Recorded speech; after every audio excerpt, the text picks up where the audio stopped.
हम पति पत्नी बीच पर लेटे थे, तभी अचानक मुझे कुछ अजीब दिखा। पास की चट्टान से गाढ़ा तरल धीरे धीरे टपक रहा था। जिज्ञासा मुझे पास खींच लाई। मैंने हाथ बढ़ाकर तरल पकड़ा। ये गाढ़ा और चिपचिपा था। मैंने तुरंत पति को बुलाया। वह आया। उसने थोड़ा तरल पकड़ा, फिर उसने इसे छका। ये शहद था। मेरे पति तुरंत चट्टान पर चढ़ने लगे।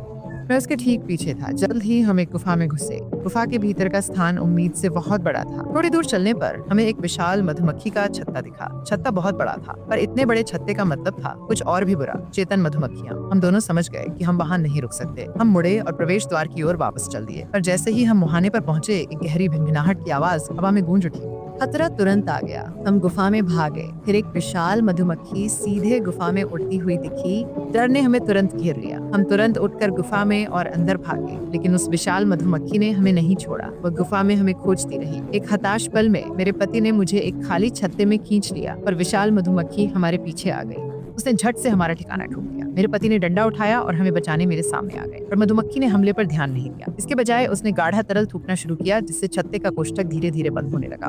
मैं असहाय होकर देखती रही। मुहाना धीरे धीरे बंद होता जा रहा था। छत्ता सील हो रहा था। फिर हालात और बिगड़ गए और मधुमक्खियां छत्ते में लौट रही थीं। अगर ऐसा ही चलता रहा तो मेरे पति और मैं हमेशा के लिए यहीं फंस जाते। फिर अचानक मेरे पति को एक तरकीब सूझी। उन्होंने मुझसे सूखी पत्तियां इकट्ठा करने को कहा। मैंने उन्हें जल्दी से इकट्ठा किया। उसने छत्ते के पास आग जलाई। आग बढ़ने लगी। छत्ता पिघला। मधुमक्खियां विचलित हो गईं। अफरा तफरी में हम छत्ते के पीछे से निकल गए। हम बच गए।